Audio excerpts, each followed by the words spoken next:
big warm welcome to everyone. It's warm everywhere now. It's warm here in Thailand. It's certainly warm in Egypt, and it's warm over in Toronto and in other parts of Canada. So I can say honestly, a big warm welcome to our Tales of Egypt webinar.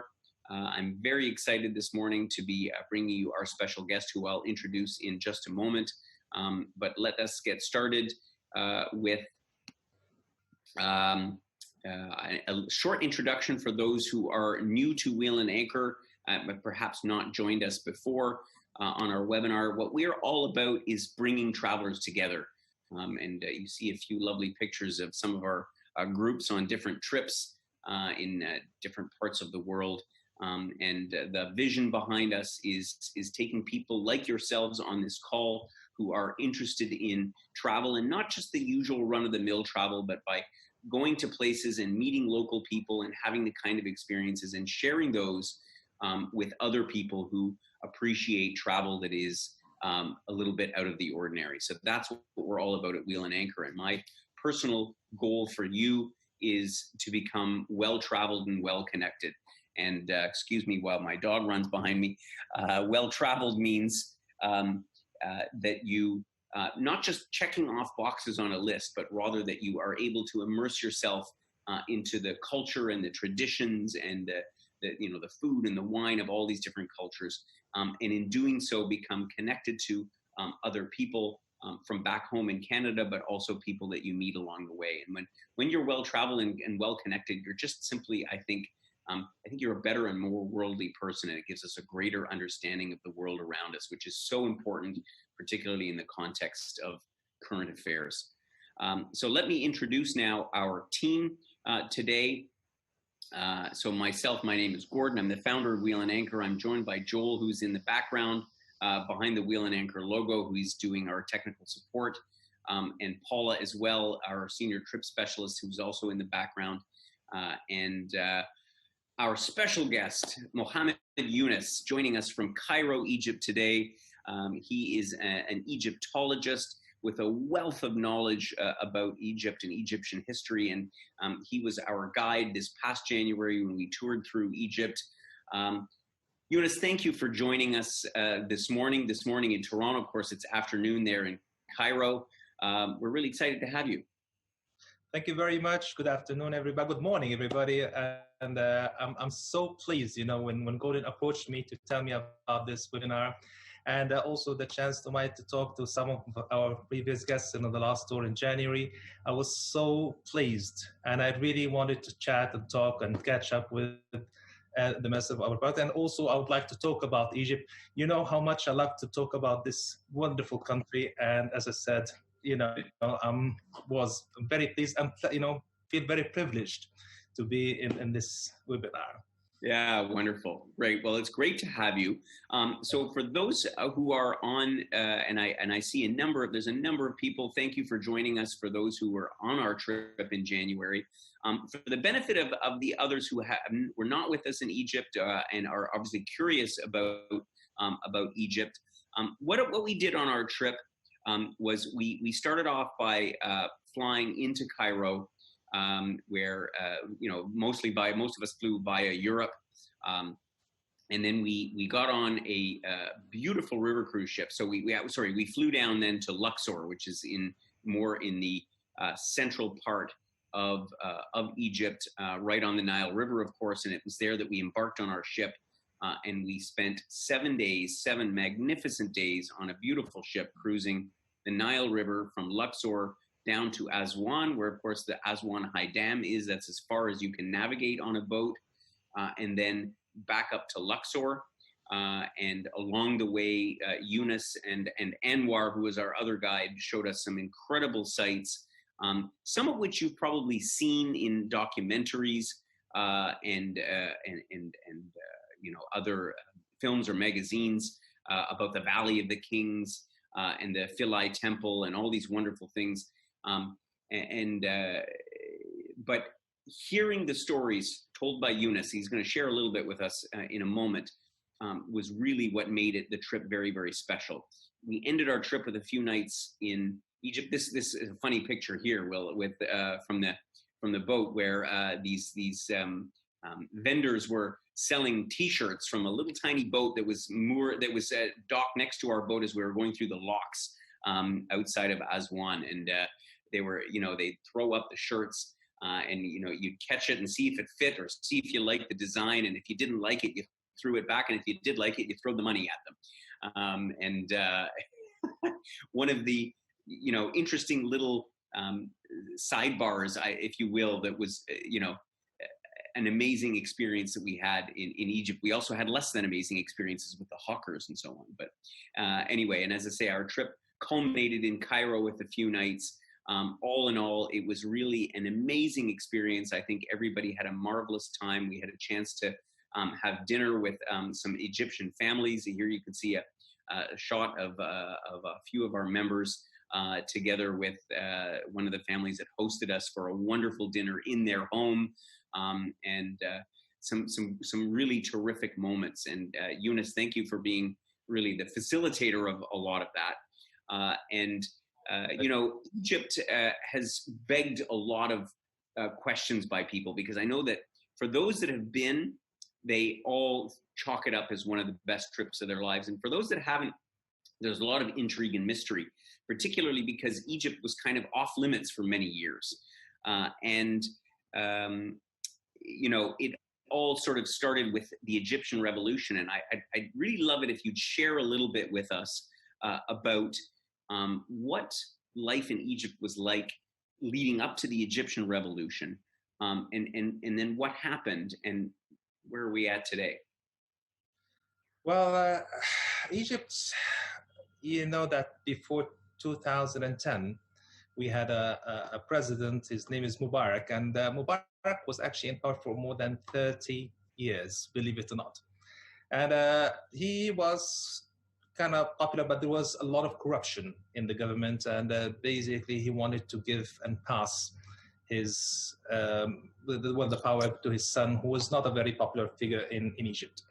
So we started with this revolution. Egypt was the second country after Tunisia to start doing the revolution, and just to cut it short, 18 days of very peaceful demonstrations, by mainly young people. They were the heart of the revolution. We're talking about teenagers, from, 18 to 25, 26. And as I said, we managed to, put a pressure on the government where Mubarak had stepped down, and the power was passed to the army. And then we have managed at that time to do a presidential elections, which didn't go very well as expected, because the one who came in power was Mohamed Morsi, who was actually from the Muslim Brotherhood.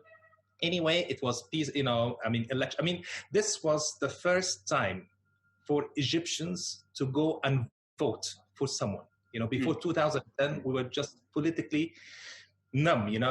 Politics was one of the things you grow up, and not talk about politics. You don't vote, you don't, and everything was predestined. So Mubarak is going to win, and every time he wins, it's always 99.8%. Something like that.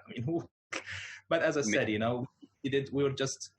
we're not involved as Egyptians in the political system in Egypt at all. Now, after the revolution, of course, this is one of the big pluses. Everyone is a great political expert.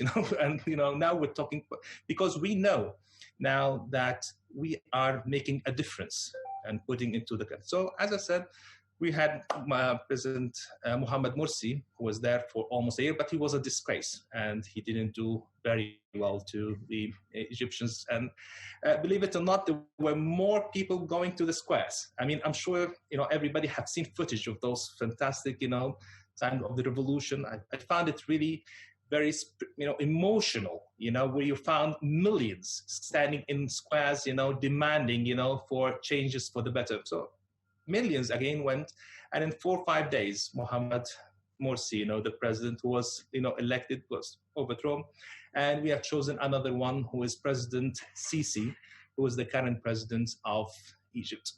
And since Sisi came in power, this is what we really needed: stability. And this is when Egypt started to prosper. And we have seen a lot of positive changes. You cannot imagine how wonderful and how big the changes have happened here in this country since Sisi came in power. Believe it or not, I mean, we have, when we're talking about mega projects, we're not talking about, just small projects here and there. We're talking about, 4,000 kilometers of roads was built during his presidency, 3 very big power stations. The largest solar power station in the world was built north of Aswan.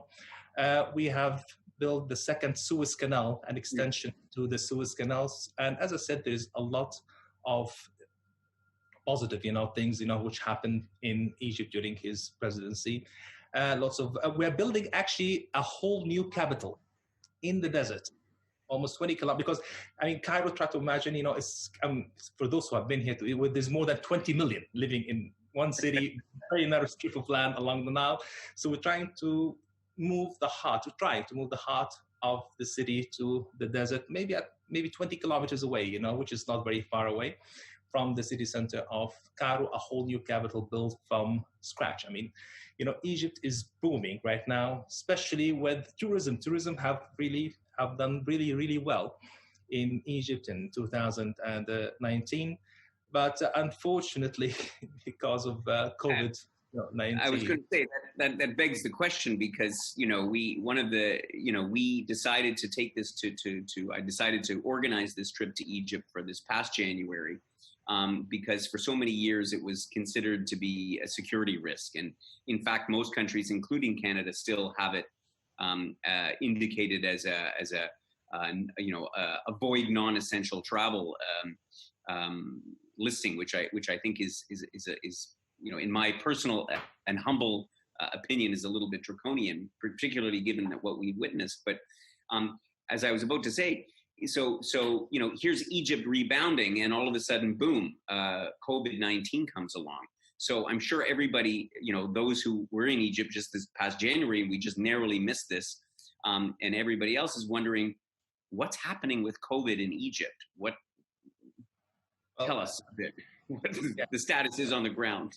Yeah, well, actually, in Egypt, tourism this year was the best since 2010, before the revolution. So we had really big numbers. We started to have full, on paper, 2020 was fully booked, believe it or not. All the river cruises, all the hotels, everywhere in the country, and we had so many things arranged to receive this number, because tourism before 2010, before the revolution happening, it was the first source of national income to this country.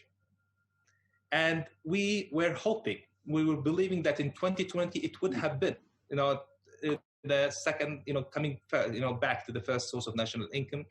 And as I said, with COVID-19, I was actually doing a river cruise on the Nile, and we had to cut this cruise because the airports in Egypt was closed. Yeah, that's very true. We're doing actually a long cruise from Aswan to Cairo, but midway, we decided, because Egypt was one of the earliest countries to act accordingly. Of course, the situation, and it happened, very rapidly, especially starting with Europe with big numbers. When we started having our first cases here, which was 14th of February, Egypt acted, accordingly, and of course, all the tourists, boats, and everything, everybody has to be evacuated. So because the airports were closed, and we closed the airports on the 19th of March, so it was closed. Wow! And you locked everything down.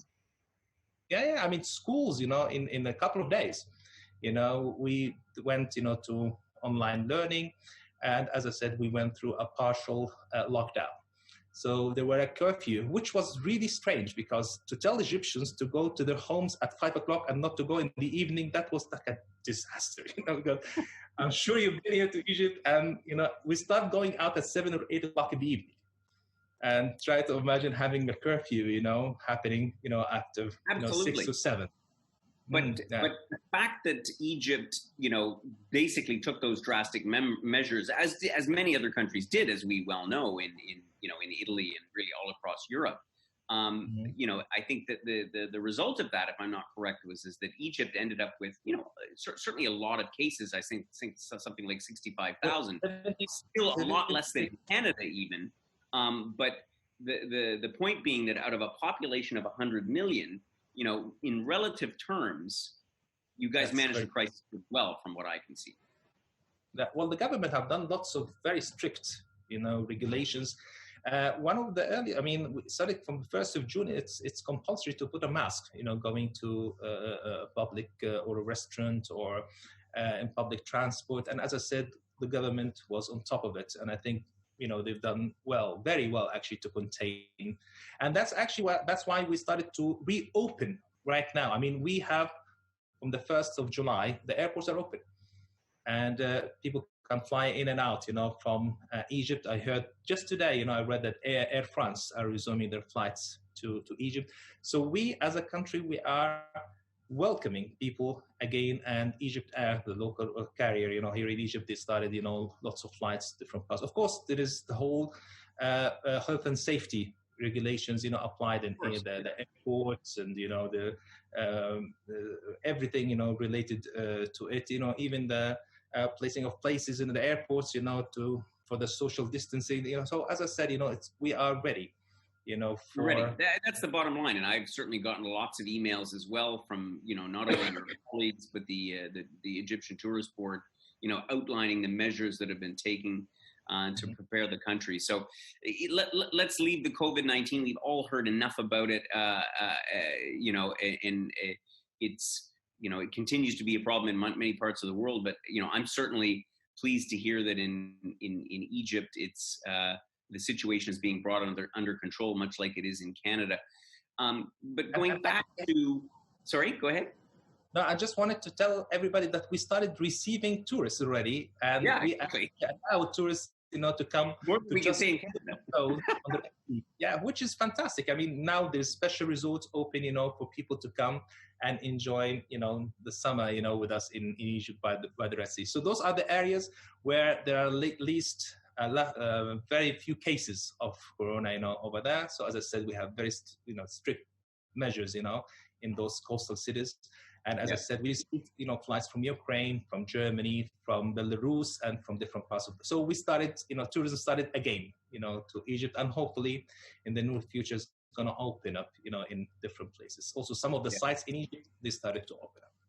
Yeah, that is certainly excellent news. Let's go back talking a little bit about what, how life has changed for Egyptians.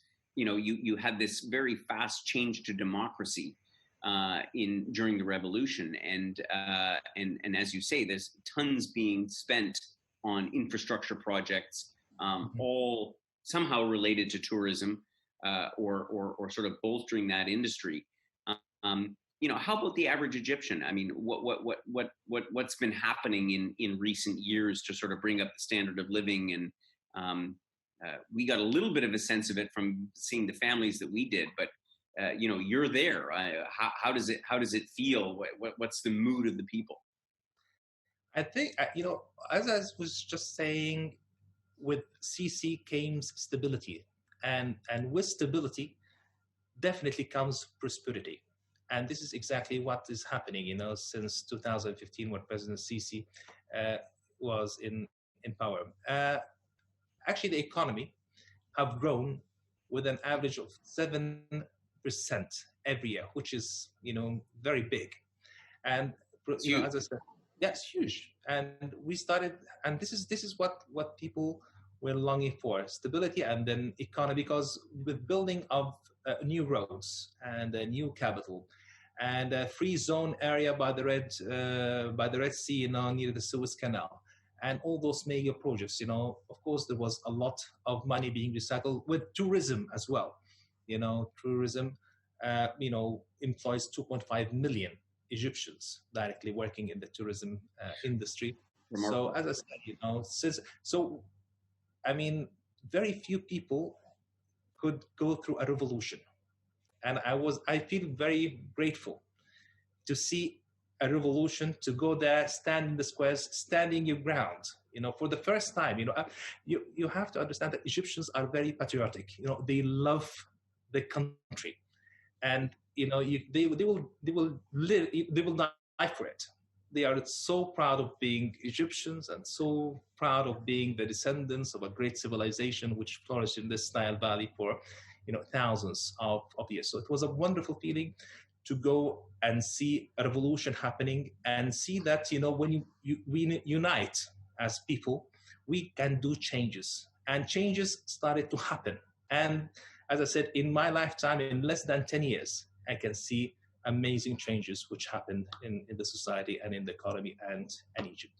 And I'm sure, once we go through the hiccup of the COVID-19, Egypt will be booming. And as I said, we are looking for the best, to happen in the near Absolutely. future. And that was, I think, our experience as well, is that we certainly saw a vibrant population, people out on the streets, commerce going on. And there's a juxtaposition between the modern part of Cairo, new buildings and skyscrapers and stuff going up, and of course still the very old and less fortunate parts of town.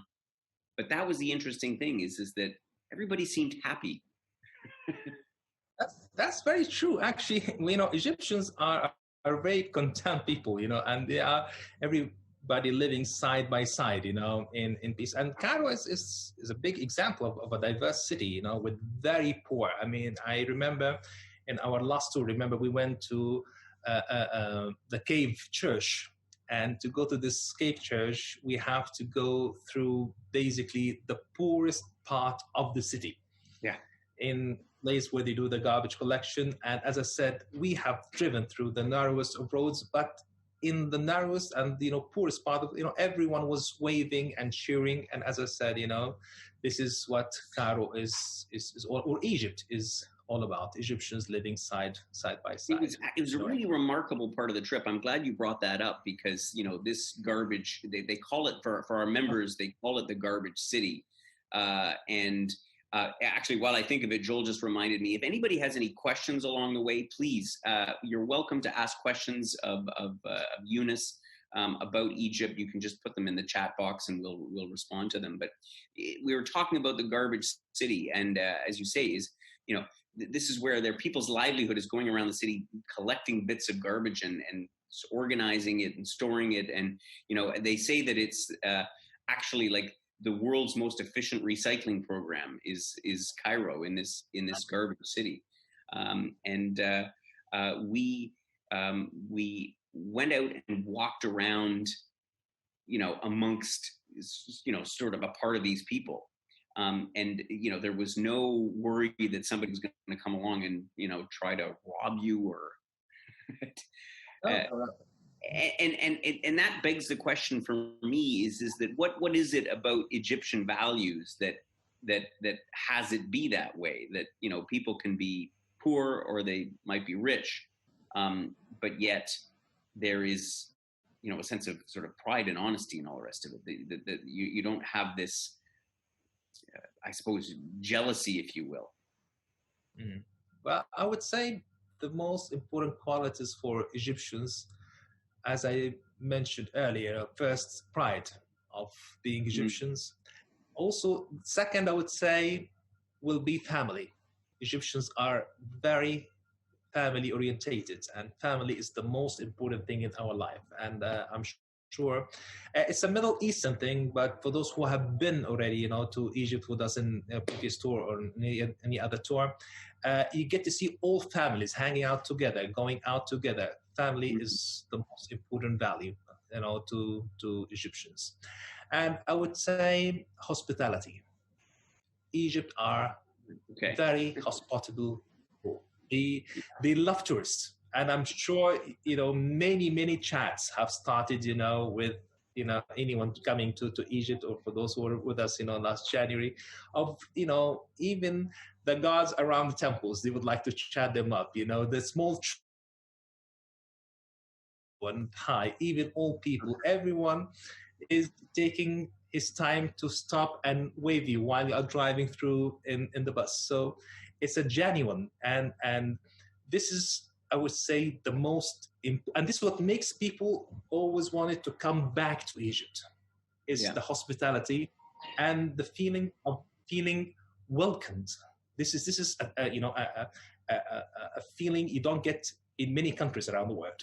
In some countries you go, and even the look and the eyes of the people, they give you that look that you're not, welcomed, to this country. But in Egypt, everyone is welcoming, everyone is smiling, and I think this is a very genuine, quality, or value you find in Egyptian people. I agree with you. I mean, I think everybody that was on our trip would agree, and certainly that sense of almost friendship and relatedness that you got when, with the staff on board the ship and everybody. I mean, you just felt like part of the family by the time that we left the trip. And so, it begs the question that, those who haven't been to Egypt before and seen for their own eyes what it's like there, as I mentioned at the outset, Canada, among other countries, still have these, security warnings about travel to Egypt. And, the most frequent question that we get, and a few of the questions that members emailed me in before this webinar about, well, what about the security situation and how are we protected? And I hear there's armed guards that, have to travel with you all the time.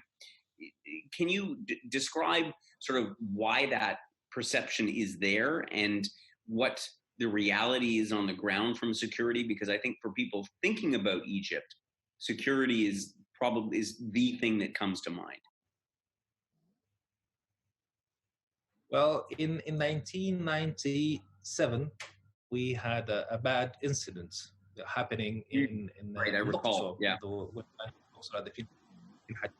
Where quite a few number, almost 60 Germans and Swiss, they were, it was really bad. And the problem that Egypt was blamed because of the lack of security, at that time. And it was disastrous. Try to imagine a multi-billion-dollar industry stopped in a day, literally a day, after this incident. And we struggled a lot, for us to bring tourism back to Egypt by 2001, I reckon. So at that time, there was very strict measures, that we need to protect this industry. So the tourist police, the numbers, were almost 20,000, working in the tourist police all over the country. Now we have risen the numbers dramatically. And as I said, we said, we are going to protect that industry, the first source of, national income to this country. So that's why if you go around the sites and the temples, you will get to see a lot of police presence. Actually, they are not intimidating, they are just very friendly. They are very laid back, they're sitting down, they might actually, and I'm sure that happened to some of our, they will show you special places around the temples, trying to give you guided tours exactly. around. They're like tour guides. As I said, but the thing is, they are there, and their job is to, tell the people, that we are there, in case, we cannot do it, uncover everything, but as I said, that's why we have numbers. And sometimes, we going in a tour, you find a police man, who's very nice, he'll be assisting us, this, talking to everybody. And as I said, in a very, very friendly, atmosphere.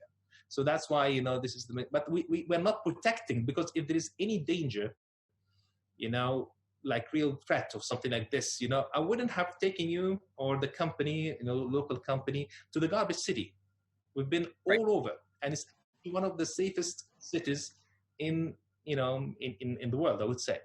You can walk in Cairo at 3:00 in the morning, and you're not afraid, that you'll be mugged. We don't have this sort of violent sort of crimes. No, exactly. Egypt, it seems to me that the sort of the threat and the security issues you've had are partly external from other factions outside of Egypt that are coming in. And so, I think that it's important to mention that there are parts of Egypt that are considered to be more dangerous, like the Western Desert and so on and so forth, sort of towards Libya and so on, where there is still instability happening. And, you get this big giant desert with, obviously nobody to patrol it because nobody goes there, and tourists wouldn't go there. So,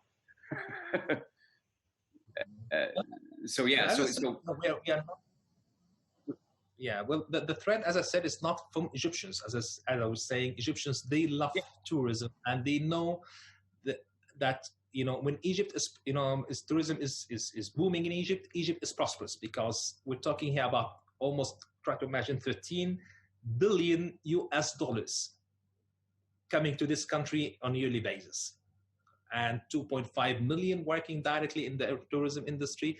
There's more than 42 other industries which feed on tourism as well. So it's great prosperity for everybody. So as I said, this is just to make the people feel safe, and we are happy to invest millions, to make people feel assured and feel safe. Actually, one of our members, Susan, just asked a very good question. Is it safe to travel to Egypt if you're a woman on your own? So for a woman traveling on their own in Egypt, what would you say about that? Yes, absolutely fine. To come to Egypt, and you are on your own, whether a man, woman, or, it's absolutely. And Egyptians are very, very friendly and very helpful people. You can stand right in the middle of the road and just ask for directions, and find at least 7 will just take the time, and they will, very much be very helpful. So absolutely safe to travel for single ladies and men as well. Yeah. And I think that, as with travel anywhere, it's, because we have a lot of solo travelers in our community, and predominantly women. I would say it's better to travel in a group anywhere that you go, just because, regardless of the security situation in Egypt, which is not really a situation, because as we witnessed when we were there, and as Younes alluded to, that's not the issue. But there are crazy people anywhere, and so if you're traveling with a group of people, you're always going to be in better company than when you're traveling strictly on your own. But Fran, actually, another one of our members who was joined us for our trip, her comment, which I find quite correct, is that the hawkers. So the one thing that I suppose we found a little bit annoying, which was certainly not threatening in any, it was kind of amusing to watch, but the hawkers at the various markets that you'll find near the major tourist sites are definitely, how shall we say, they're aggressive, aggressive in the sense that they're determined to sell their goods, and so one might find that uncomfortable, but at the same time they're clearly non-threatening, and you don't really have a problem. You just have to basically be very clear. Just and walk away. That's. I always say when you go into a market, and this applies not just in Egypt but anywhere in the world, if you go in the market and somebody says, "Oh, you want to buy," a lot of people make the mistake of saying later, which of course is a mistake in Egypt as anywhere. Don't tell them later, because then when you come back out of the exit, they they expect that means now is later. So let me also comprehend that coming in January, started those people and the vendors, we have been having no tourists at all, coming to the sites. So we are the biggest flow of tourists, when we started in January. So they were kind of, I would say, hungry. Hungry for what tourism, is there, back to normal, I'm sure it will, get more relaxed. Yeah. I've got a question here from Jeanette. She's asking about if we would describe Egypt's political situation as a benevolent dictatorship. I don't think it's actually a dictatorship. You're actually a democracy now, but maybe you could put in your own words, Younes, on how you would describe the current political system in Egypt. No, the current political system in Egypt is, it's elections we have done after the revolution in 2010. Right. We redone the constitution, and we have now terms for presidency, with a maximum of 3 terms, each term is 4 years. when President Mubarak, Sisi came, it was pure elections, and a lot of Egyptians, they went for the first time in their life, stand in lines and do, all the elections. So, as I said, he was elected, whether we agree or not with him. Okay, but he is a very popular figure, and I'm sure for those who have been to Egypt and talking to, Egyptians, average Egyptians in the streets, they love him. I personally, my mother, she loves, Sisi. And, she even defend him, when I do sort of criticize him, sometimes. So he is a very popular figure who came in power fair, and square, with proper elections, which was, counted, so, I would say the dictatorship was before 2011, this is before the first revolution, where we have predestined. Now we have, because he have, as I said, done quite a lot, he was also very politically active. He was invited for the last two G20, summits. So as I said, he's taking a very leading role in what's happening in the whole of the Middle East. Okay, terrific. Well, that I think that insight is very, very valuable. Let me ask you a couple of practical things. Again, this is more for those who are interested in Egypt and haven't been before. If you were to tell people some important information about visiting Egypt and things that you should be aware of, and I see that the question has come from Susan, one of our members, in terms of the weather. What is the best time to travel in Egypt? So, this time of the year, for example, it's too hot. It's too hot, don't come in summer. And if you do, just come to the beaches, to the Red Sea, don't think about coming to the Nile or Cairo, because it's simply just too hot. Yeah. Our season normally starts in October all the way to April. So this is the archaeological season, in Egypt, and this is where you can do Cairo and the Nile and Alexandria, anywhere in the Nile. So this is where the weather is actually very, very pleasant. It can get in the evenings, especially towards January, like our cruise, that can get a bit chilly. I'm sure we were all a bit surprised how cool it can actually get. I would even say cold a couple of the nights. It's just the chill factor, it's very high because it can get quite windy. But this is actually at night. By day, our daytime temperature. So we were there in January, and it was beautifully pleasant during the day. Low 20s or even mid 20s. You could wear shorts, and the weather was perfect. And you don't get a lot of rain in Egypt either. Rain? What do you mean by rain exactly? Rain, the water drops from those mountains. No, we don't. Very, very rarely. You'll actually be lucky, if it rained here in Egypt, But as I said, we have sandstorms, It's just for sure. And another question about another question would be about the food.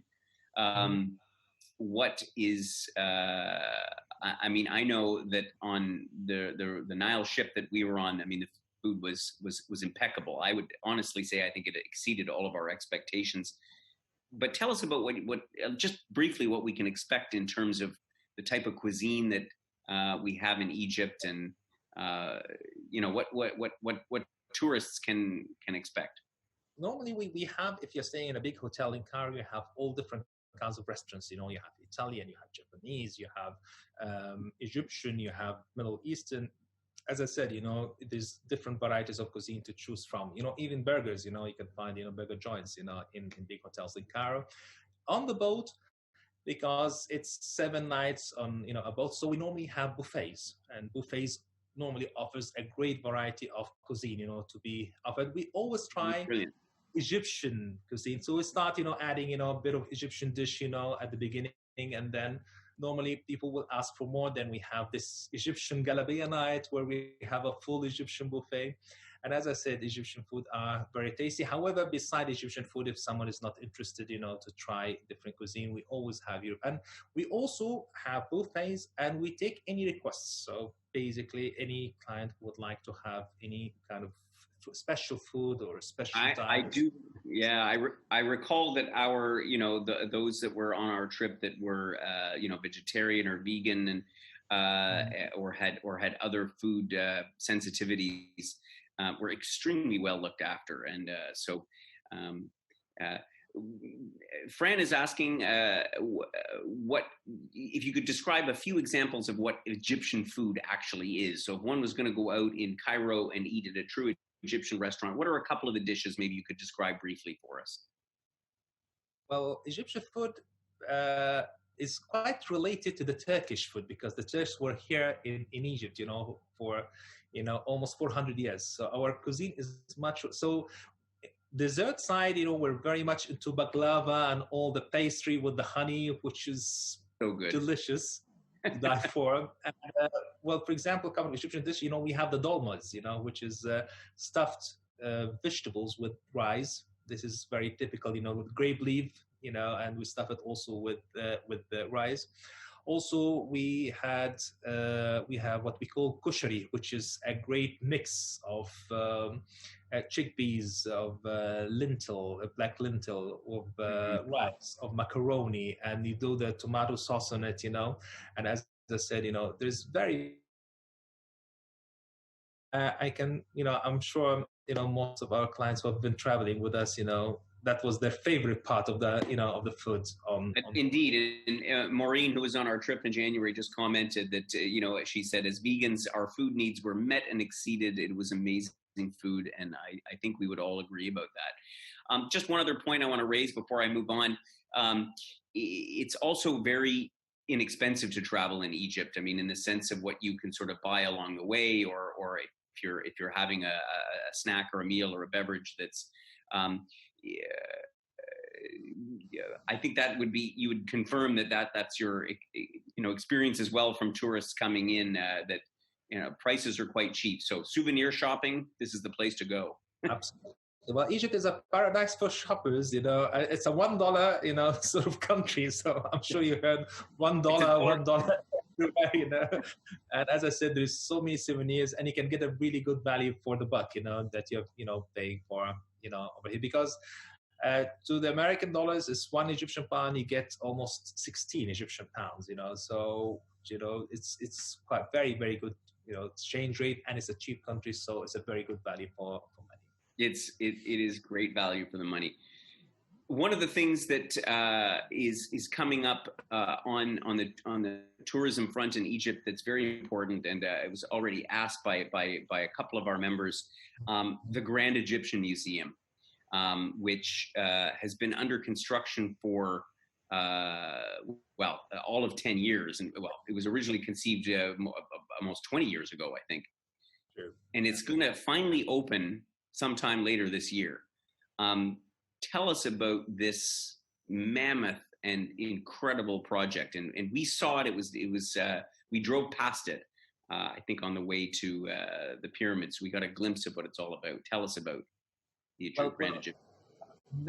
I've never been so excited about something in my whole life than to enter that museum. I had chances to go and see it right now, but I said, no, I will just wait till the official opening and I will go and see it, because this is going to be the greatest archaeological museum in the whole world. I know that, some might have been already traveling, to Egypt, and you've seen the, Egyptian museum, the city center, and it's a really, very old-fashioned museum with sort of glass cabinets and, really mad commentaries. So it's not even air-conditioned, the one in the city center of Cairo. No, we remember.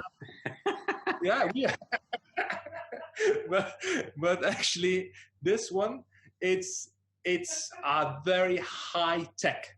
This is like the latest, technology in museum buildings in the world. We're spending $800 million to build that museum, and it's built in an area of 120 acres of land, and this is going to be like the role model of museums in the world. And I've seen, of course, pictures, of what's going on, inside the museum. It's going to be phenomenal. There's a cultural museum, there's a child museum, there's conferences, there's conservation rooms for the, artifacts.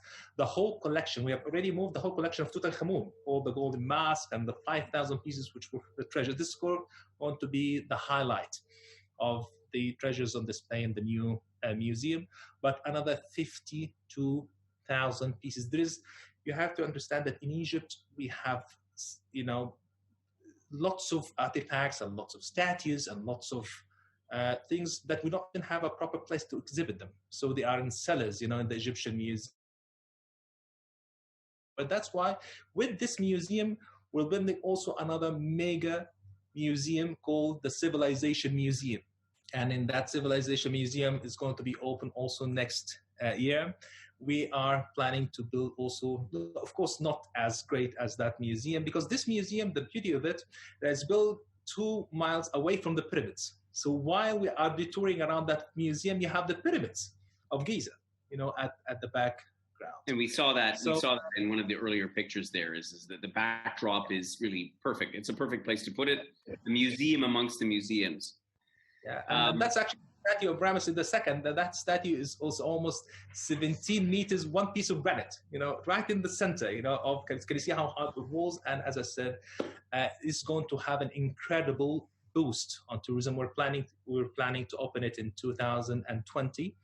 And we already had tours, with this included in them, but because of the COVID-19, we just postponed it, because I think it will be a waste to open it in 2020. So we're just pushing it to 2021, when tourism, I hope, at that time would just be back to normal. And this one is going to receive, the proper honors and the proper publicity, to open that amazing museum, which, as I said, is going to have huge boost on tourism. And I'm so looking forward, to be guiding. Oh, we are all looking forward. Just going to say a couple of words about, for those who have not been to Egypt, and I know we have a lot of members on board this morning who were on our trip before, but we are thinking about going back to Egypt. So we're planning already for when all this COVID business is behind us. We're planning to head out there in the latter part of November, as well as in February and in April of 2022. Seems like a long time away, but it'll be here before you know it. And we're going to do Egypt a couple of different ways, the same way as we did it before. I think we all had a marvelous time. I see a note here from Peter, one of our members, saying how much they enjoyed the food, the hospitality, the friendliness, and so on of the people. So we're going to repeat that trip again, which will be a 7-night return cruise between Luxor and Aswan, with 3 nights in Cairo. And this way you get to see all of the main highlights, the Egypt that you have learned about in school and dreamed about and seen in documentaries and magazines. But we're also going to offer a program, the so-called long cruise. And this is something that is really not been promoted a lot. Actually cruise the Nile all the way from the Aswan Dam, all the way into Cairo. And in doing so, you see a lot of the parts of Egypt that are off the beaten track for most travelers, because it's really too far into the desert to be able to access by motor coach. And so this cruise is 11, 12 nights or 13 nights, depending on if you're traveling upstream or downstream. But I've already been in discussions to arrange this program, and we'll cap that off with some time in Cairo to explore this amazing Grand Egyptian Museum that'll open. So details will be coming out in the coming weeks and months about those trips. And we'd love to have you on board. So before we wrap it up for this evening, and of course, for those members who were on our trip before, we're going to be following this webinar up with our virtual reunion in just a few minutes. So get ready to click on that link that I sent to you. But Younes, a final word for those who are thinking about Egypt. What would you say to somebody about if they're thinking about coming to Egypt? Well, I will can tell you that much, that this is going to be a magical holiday. I've seen, I met a lot of people in almost 25 years of guiding tourists around, the country. And I've heard that this was a dream for a lot of people since they were children, to come to this Nile Valley and see the pyramids, see the Valley of the Kings, see Karnak, see that wonderful Luxor temple, just behind. And I can assure you that what you will see in this country is nothing to be compared with anything you might have seen anywhere in the world. Egypt is so special. And Egypt is not just the pyramids, it's not just the Valley of the Kings. We have in this Nile Valley almost 1/3 of the monuments of the ancient world. And it's something that you can actually see and look at, like that temple, the sphinxes, the carvings, the statues. Everything is mind-blowing. The size of Karnak temple, the walls in the tombs in the Valley of the Kings, all the wonderful temples like Edfu temple and Philae temple, being around the Egyptian museum, being around the pyramids. As I said, it's places that you cannot possibly find anywhere. So prepare yourself to an amazing tour, amazing culture, because this is not just a cultural tour, it's a lot of fun. Because it is. this, yeah. I can absolutely attest to that, and some comments from some of our members. That's you absolutely nailed it. I feel honored and very proud that we at Wheel and Anchor are going to be putting some focus on Egypt going forward, because it was my first trip as well, along with the members that we had this past January, and the monuments in some ways speak for themselves, but it also takes someone with the passion of yourself and the knowledge to create such an incredible story, weaving all of these bits of history that we might have learned in school or at university, but facts and figures and names and dates of 2000 BC this and all the different gods and pharaohs of Egypt. But you were able to present it in a way for us that it just sort of seemed to make all of this make sense. And so we appreciate that. It is a magical place to visit. So if you're thinking about coming to Egypt, stay tuned. We will be going back. I'm very much looking forward to it. And with that, we will wrap up our Tales of Egypt webinar. Once again, for our members that were on our trip in January, the other link will be active in just a couple of minutes' time. So please get ready to click on that link and join our virtual travel reunion. So we'll get to say hello to each other and share some words with with Younes. And just a quick reminder, things that are coming up. We have our 4th edition of our travel trivia this Thursday at 11 o'clock Eastern time. We're going to be going back to the Caucasus region, Georgia and Armenia. And we're going to be having a webinar on that on the 21st of July. And then we're going to be talking a little bit, having a little bit of a forum with our members, a town hall, if you will, to talk about long stay vacations. We're going to be doing that on the 28th of July. So thank you so much for joining us, Younes. Thank you for taking the time to share with us about your wonderful country, about Egypt. Thank you very much. Well, thank you everybody, for those wonderful comments I'm reading right now. I, didn't address them, each one, but I mean, thank you very much. I know it's genuine, and I really hope for those who haven't been to this country, okay, please come and see us. We're waiting for you. And as I said, great things to come. This is not just about the monuments. It's about the people. It's about the beauty of the Nile Valley. It's about the food, it's about the atmosphere, and it's about so many other bonuses, like birds, for example, and as I said, there's lots of bird life, So as I said, it's a great, I can honestly say one of the best trips you can do. Thanks again, Younes. We'll see you in a couple of minutes on our virtual reunion. Thanks again for joining us, and we'll catch up with you again real soon.